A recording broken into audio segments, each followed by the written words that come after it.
তারা মাটির প্রায় 200 মিটার নিচে একটি বড় ড্রাম খুঁজে পেল আর ঠিক করলো এটাকেই ব্যবহার করে বাইরে বেরোবার চেষ্টা করবে। সবাই ড্রামের ভেতরে বসে পড়ল। তারপর জ্যাক উপর থেকে ঢাকনাটি বন্ধ করে দিল এবং বাইরে থেকে শক্ত করে ঘুরিয়ে আটকে দিল। ড্রামের ভেতরে বসে থাকা লোকেরা ঢাকনায় আঘাত করতে লাগলো। জ্যাকের চোখে জল চলে এসেছিল। সে তার বন্ধুদের সাথে শেষ বিদায় নিচ্ছিল। ভারী বৃষ্টি ক্রমাগত পড়ছিল। চারপাশের মাটির পানি ভেঙে ভেতরে ঢুকতে শুরু করলো। পানি ধীরে ধীরে জ্যাকের শরীর পর্যন্ত পৌঁছে গেল। তার ছেলে কাঁদতে কাঁদতে ক্লান্ত হয়ে পড়েছিল। সে শুধু তার বাবাকেই ত্যাগ করতে দেখছিল। পানির স্তর বাড়তে লাগলো এবং ড্রামটি ভেসে উপরে উঠতে শুরু করলো। হঠাৎ একটি বড় পাথর পরে ড্রামের সাথে ধাক্কা খেলো। ড্রামটি নিচের দিকে ডুবে গেল। তারপর সেটা একটি ছোট পাথরের সাথে ধাক্কা খেলো এবং আবার উপরে ভেসে উঠতে লাগলো। কিন্তু তখনই ড্রামটি বিদ্যুতের তারে জড়িয়ে গেল। ভেতরে বসে থাকা লোকেরা দেয়ালে আঘাত করতে লাগলো। বের হওয়ার চেষ্টা করেও তেমন কোনো লাভ হলো না। তারপর সবাই মিলে পুরো শক্তি দিয়ে চেষ্টা করতে লাগলো। অনেকবার চেষ্টা করার পর অবশেষে তারা তার থেকে বের হয়ে গেল। ড্রামটি আবার উপরে উঠতে শুরু করলো, কিন্তু এবার সেটা একটি লোহার পাইপের সাথে ধাক্কা খেলো। সবাই মিলে পাইপটিকে ধাক্কা দিতে লাগলো, কিন্তু পানি খুব দ্রুত ড্রামের ভেতরে ঢুকতে শুরু করলো। ঠিক তখনই বাইরে থেকে একটি আওয়াজ শোনা গেল। সে ছিল জ্যাক। সে নিজেকে বলি দেয়নি। সে উপরে থেকে ড্রামটিকে লাথি মেরে ধাক্কা দিচ্ছিল যাতে সেটা পাইপ থেকে ছুটে যায়। ড্রামের ভেতরের আর বাইরের লোকেরা একসাথে চেষ্টা করতে লাগলো। ধীরে ধীরে ড্রামটি পাইপ থেকে বের হয়ে গেল।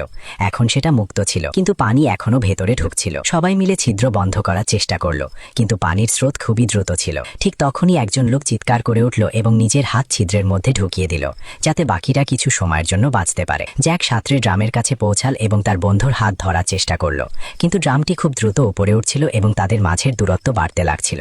ক্লান্ত জ্যাক ধীরে ধীরে নিচে ডুবে যেতে লাগলো। সে পুরোপুরি হতাশ হয়ে পড়েছিল। ঠিক তখনই তার পা ড্রামের সাথে বাঁধা একটি দড়িতে আটকে গেল। ড্রামটি সোজা হয়ে দ্রুত উপরে উঠতে শুরু করলো এবং জ্যাককেও সাথে নিয়ে গেল। অবশেষে তারা পৃষ্ঠে পৌঁছে গেল। মাটিতে থাকা উদ্ধারকারী দল তাদের স্ক্রিনে দেখতে পেল এবং সাথে সাথে উদ্ধার করার প্রস্তুতি নিতে লাগলো।